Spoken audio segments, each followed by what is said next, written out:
অবশেষে বন্ধুদের জোড়াজড়িতে খেতে হলো। এক গ্লাস খাওয়ার পর নেশাগ্রস্ত হয়ে নিজেই একের পর এক বোতল শেষ করতেছি। রাত 12টা। অবশেষে বন্ধুদের থেকে বিদায় নিয়ে বাসার উদ্দেশ্যে বেরিয়ে পড়লাম। মাতাল অবস্থায় হেঁটে হেঁটে বাসায় ফিরছিলাম। বাসার মেইন দরজা খোলা ছিল, তাই একেবারে সিঁড়ি বেয়ে নিজের রুমের সামনে চলে যাই। দরজা নক করতেই রাত্রি দরজা খুলে দিল। ওকে দেখে আমি অবাক হয়ে যাই। রাত্রি আজ খুব সুন্দর করে সাজছে। ঠোঁটে লাল লিপস্টিক, চোখে কাজল, মুখে হালকা মেকআপ, পরনে কালো সিল্ক শাড়ি, সব মিলিয়ে রাত্রিকে এক অপসরী লাগছিল। অবশ্য রাত্রি আমার জন্য প্রত্যেক দিনই এমন করে সাজে। আজ আমি নিজেকে আর কন্ট্রোল করতে পারিনি। আমি রাত্রিকে কোলে করে বিছানায় শুয়ে দিলাম। রাত্রিও মনে করেছিল আমি ওকে ভালোবেসে আপন করে নিতে চাচ্ছি, কিন্তু ও তো জানতো না আমি নেশার ঘরে ওর সাথে এসব করছি। বিছানায় শুয়ে দেওয়ার পর আমি হাত দিয়ে রাত্রির বুক থেকে শাড়ির আঁচলটা ফেলে দিই। তখন আমি ওর ঠোঁটে আর সারা গায়ে পাগলের মতো চুমু খেতে শুরু করি। একে একে আমি রাত্রির গা থেকে সব কাপড় খুলে ফেলি।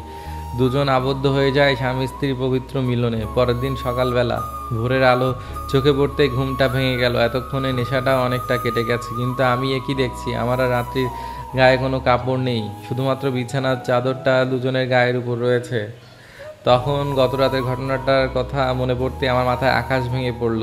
আমি কি করলাম? আমি তো রাত্রের জীবনটা নষ্ট করে দিয়েছি। আমি কখনোই তাকে আমার স্ত্রী হিসেবে মেনে নিতে পারবো না। আমার মাথা কোনোভাবেই কাজ করছে না। রাত্রি এখনও চুপটি করে আমায় জড়িয়ে ধরে ঘুমিয়ে আছে। ঘুমন্ত অবস্থায় মেয়েটাকে কতই না নিষ্পাপ লাগছে। গত রাতের ঘটনাটা মনে আসতেই নিজের উপর ঘেন্না হচ্ছে। হঠাৎ করে রাত্রি ঘুম ভেঙে গেল। তখন এই, আপনার কি হয়েছে? আপনাকে এমন দেখাচ্ছে কেন? না, কিছু না। তারপর আমি বিছানা থেকে তাড়াতাড়ি উঠে জামা কাপড় পরে তাড়াহুড়ো করে বাসা থেকে বেরিয়ে যাই। রাত্রির সামনে যতই থাকছি ততই নিজেকে ছোট মনে হচ্ছে। বাসার কিছু দূরে একটা চায়ের টং দোকানের সামনে এসে, মামা একটা চা দেন তো। মামা, তোমায় এত চিন্তিত দেখাচ্ছে কেন? না, কিছু না। এই নাও মামা চা। দেন। তখন সেখান থেকে চাটা খেয়ে তাড়াতাড়ি বিল মিটিয়ে ফার্মেসিতে চলে গেলাম। ফার্মেসি থেকে একটা দরকারি জিনিস কিনে সেখানে আর এক মুহূর্ত দাঁড়িয়ে না থেকে বাসায় চলে আসলাম। রুমে গিয়ে দেখি রাত্রি ড্রেসিং টেবিলের সামনে বসে সাজছে। রাত্রি, এইদিকে শোন। বলেন, কি বলবেন? তখন আমি রাত্রি হাতটা আমার হাতে চেপে ধরে, বোন তুই আমায় মাফ করে দে, আমি তোর জীবনটা নষ্ট করতে চাইনি। আমি গত রাতে যা করেছি তা আমি নিজেই ইচ্ছাতে করিনি। আমি নেশাগ্রস্ত ছিলাম। আমি বাইরে থেকে আসার সময় ফার্মেসি থেকে পিলটা নিয়ে এসেছি। এটা খেলে তোর প্রেগনেন্ট হওয়ার সম্ভাবনা থাকবে না, আর কেউ কিছু জানতে পারবে না। প্লিজ তুই আমায় ক্ষমা করে দে, আর গত রাতে যা হয়েছে ভুলে যা। আমি এক নিঃশ্বাসে কথাগুলো রাত্রিকে বললাম। আমার কথাগুলো শোনার পর রাত্রি চোখ দিয়ে ঝরঝর করে পানি পড়ছিল। পিলটা হাতে নিয়েই ও কাঁদতে কাঁদতে রুম থেকে চলে যায়। সেদিনের পর থেকে রাত্রি আর কখনো আমার সামনে আসতো না। যদি বিশেষ কোনো প্রয়োজন না পড়তো, যদি আসতো আমিও কিছু বললে এড়িয়ে যেত। রাতে যখন ঘুমাতে আসতো তখন খাটের মাঝখানে কোলবালিশটা দিয়ে আমার বিপরীত মুখ হয়ে ঘুমিয়ে পড়তো। এভাবেই ও দিনের পর দিন ও আমায় অবহেলা এড়িয়ে চলতে শুরু করে। দেখতে দেখতে আমার পড়াশোনার জন্য কানাডা যাওয়ার দিনও চলে আসলো। আজ আমি কানাডা চলে যাচ্ছি। সবাই আমি চলে যাচ্ছি বলে মন খারাপ করে আছে, কিন্তু আমার নজর রাত্রির দিকে। আমি ভেবেছিলাম রাত্রি আজ আমায় আটকাবে। সে এসে বলবে আপনি যেয়েন না, আপনাকে ছাড়া আমি থাকতে পারবো না, কিন্তু সে সারাদিনে একবারও আমার সামনে আসলো না। আজ আমি চলে যাচ্ছি জেনেও। আম্মুকে দিয়ে ওকে ডেকে পাঠিয়েছিলাম, কিন্তু সে কাজ করছে, আসতে পারবে না বলে এড়িয়ে যায়। অবশ্য আসবেও বা কেন? আমি ওর সাথে যা করেছি ও কোনোদিনও আমায় ক্ষমা করতে পারবে না। অবশেষে মন খারাপ করে এয়ারপোর্ট যাওয়ার জন্য বেরিয়ে পড়লাম। গাড়িতে বসে আছি, রাত্রির কথা খুব মনে পড়ছে। এই কয়েকদিনে রাত্রি অবহেলাগুলো আমায় হাড়ে হাড়ে বুঝিয়ে দিয়েছে। আমিও মনের অজান্তে রাত্রিকে ভালোবেসে ফেলেছি। এয়ারপোর্টে চলে আসলাম, রাত 8টায় ফ্লাইট। অবশেষে পাড়ি জমালাম নিজের ক্যারিয়ারের জন্য নিজের মাতৃভূমি থেকে এই অচেনা দেশে। নতুন দেশ, নতুন মানুষ। 2 বছর লাগবে পিএইচডি কমপ্লিট করতে। পড়াশোনা ভালোই চলছিল। রাত্রির কথা খুব মনে পড়তো, বিশেষ করে যখন একা থাকতাম। প্রত্যেক দিন রাতে আম্মুকে ফোন দিতাম। যখন আম্মুর সাথে কথা বলতাম তখন রাত্রিকে ফোন দিতে বললে ও কথা বলবে না বলে এড়িয়ে যেত। রাত্রির মোবাইলে ফোন দিলে কখনো ফোন ওয়েটিং, কখনো বা ফোন বন্ধ পেতাম। একদিন রাতে আম্মু ফোন দিয়ে, হ্যালো সিয়াম। হ্যাঁ আম্মু বলো। তোর জন্য একটা সুখবর আছে। কি আম্মু? রাত্রি প্রেগন্যান্ট। কি? হ্যাঁ রে, এতদিন পর আমি আমার নাতি নাতনির মুখ দেখব, তাকে নিয়ে আমি সারাদিন খেলবো। আম্মু এখন রাখছি, পরে কল করব। এই বলে আমি ফোন রেখে দিই। রাত্রির উপর খুব রাগ হচ্ছিল। রাত্রি এত বড় বেইমানিটা আমার সাথে করলো। ওই দিন আমি ওর সাথে যা করেছিলাম সে তো পিল খেয়ে নিয়েছিল। বিজ্ঞানের ছাত্র হওয়ায় আমি যতটুকু জানি পিল খাওয়ার পর কারো প্রেগনেন্সি হওয়ার সম্ভাবনা থাকে না। তার মানে কি রাত্রি অন্য কারোর সাথে এসেছি? এই জন্যই রাত্রি আমাকে এভাবে এড়িয়ে যেত।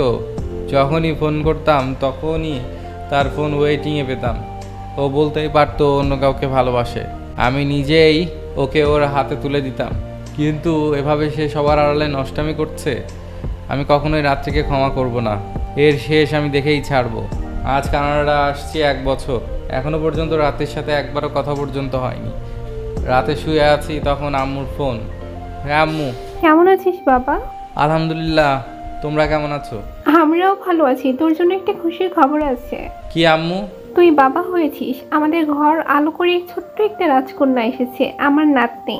কথাটা শোনার পর নিঃশ্বাস আটকে যায় আমার, কারণ আমি ভালো করেই জানি এই সন্তানের বাবা আমি না, অন্য কেউ। সিয়াম ভাবছে রাত্রি আর অন্য কারো নষ্টমীর ফসল এটা। এভাবে আরো কিছুক্ষণ কথা বলার পর সিয়াম ফোনটা রেখে দেয়।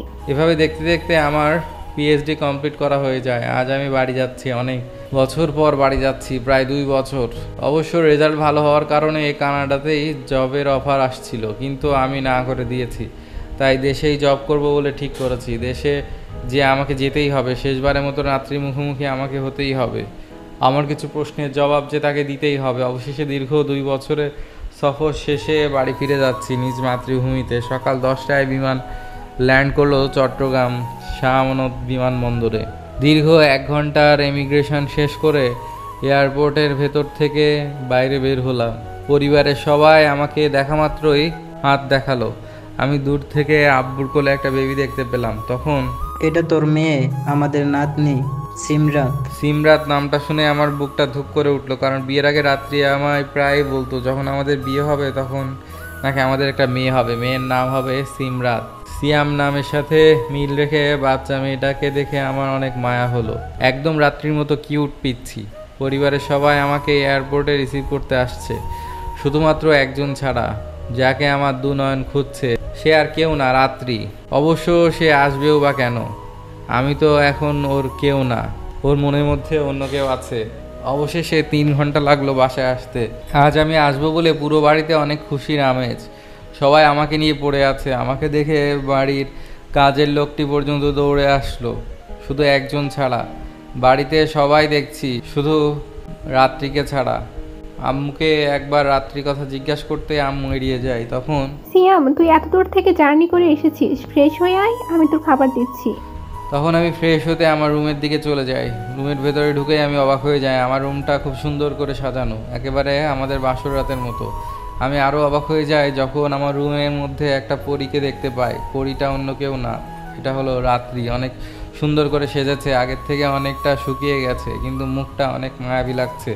আমি রুমে ঢুকে এই রুমের দরজাটা আটকিয়ে দিই।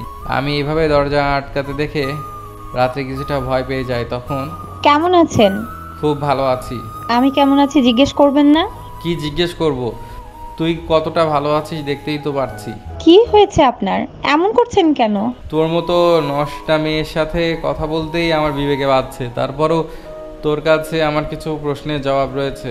কি বলুন। সত্যি করে বল, এই সন্তান কার? কেন আপনার? আর মিথ্যা বলিস না, তোদের মতো নষ্টা মেয়েদের আমি ভালো করেই চেনা আছে। কেন এমন করছেন? এই সন্তান আপনার নয় তো কার? আমি ভেবেছিলাম এই কয়েকদিন আপনাকে অবহেলা করলে আপনি আমার ভালোবাসাটা বুঝতে পারবেন, কিন্তু আমি তো জানতাম না যে আপনি আমাকে কোনোদিনও ভালোই বাসেননি। আর এই সন্তান আপনার। আমাকে আর আমার সন্তানকে আপনার স্বীকৃতি দিতে হবে না।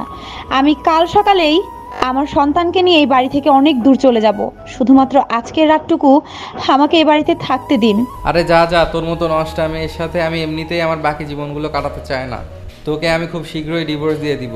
এই কথা বলে ফ্রেশ হতে চলে যায়। রাতের বেলা ঘুমানোর সময় একটা বালিশ নিয়ে আমি সোফায় ঘুমাতে চলে যাই, কারণ রাত্রির মতো একটা নষ্টা মেয়ের সাথে ঘুমানো অসম্ভব। অবশ্য এত কিছু হওয়ার পরও রাতে ঘুমানোর সময় অনেকবার তার সাথে খাটে ঘুমাতে জন্য ডেকেছে, আমি যাইনি। পরের দিন সকালবেলা একটা বাজে স্বপ্ন দেখে খুব সকালবেলা ঘুমটা ভেঙে গেল, কিন্তু বিছানায় তাকিয়ে দেখি রুমের মধ্যে রাত্রি নাই, সাথে সিমরাতও। তখন আমার গত রাতের রাত্রির কথা মনে পড়লো। তখন আমি তাড়াহুড়ো করে রুম থেকে বেরিয়ে সারা বাড়ি খুঁজলাম, কিন্তু রাত্রি ও সিমরাতকে কোথাও খুঁজে পেলাম না। তখন আমি দৌড়ে আবার রুমে চলে আসলাম। তখন বিছানার উপর একটা চিঠি আমার চোখে পড়লো। চিঠিটা খুলে পড়তে আমার মাথায় আকাশ ভেঙে পড়লো। চিঠিটা ছিল রাত্রি, যা সে সিয়ামের জন্য লিখে গেছে। চিঠিতে লেখা ছিল, প্রিয় স্বামী সিয়াম, আমি চলে যাচ্ছি। আমি আপনার থেকে এত বেশি দূরে চলে যাচ্ছি যাতে আপনি আমাকে আর কোনো দিনও খুঁজে না পান। কিন্তু আমি দোয়া করি আল্লাহ যেন আপনাকে সব সময় ভালো রাখেন।